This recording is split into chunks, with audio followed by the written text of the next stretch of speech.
Hello, magandang araw po sa lahat ng mga nanay, tatay, tita, ate, kuya, mama, lolo at lola dyan. May share po ako ngayon na tips kung paano prituin ang manok na hindi ka matatalsikan ng mantika. Pero bago po ang lahat, i-flex ko muna po ang ating idol si Lito Lapid para sa Senado ngayong darating na eleksyon number 35 sa Balota. Tara, samahan niyo akong magluto.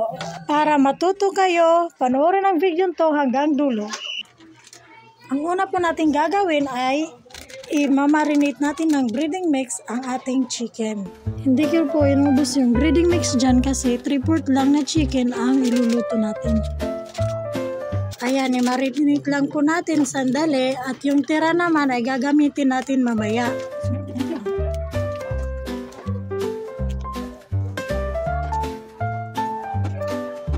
Habang nagpapainit na tayo ng kawali, at nang mainit na, ilagay na natin ang mantika.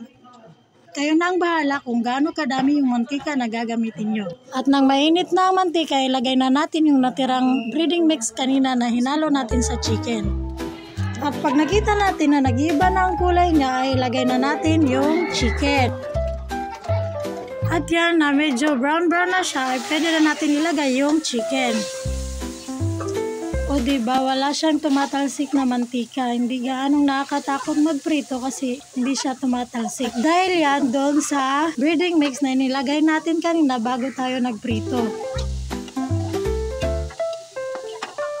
At pag ganyan na siya, pwede na natin siyang baliktarin. 3 beses ko itong binaliktad hanggang sa maluto na ito. Ang paggamit ng breading mix sa mantika, pwede na nyo rin gawin kung magpiprito kayo ng isda.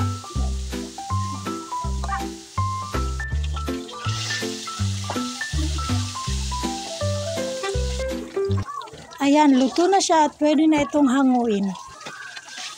That's all for today's video. Sana may natutunan kayong tips.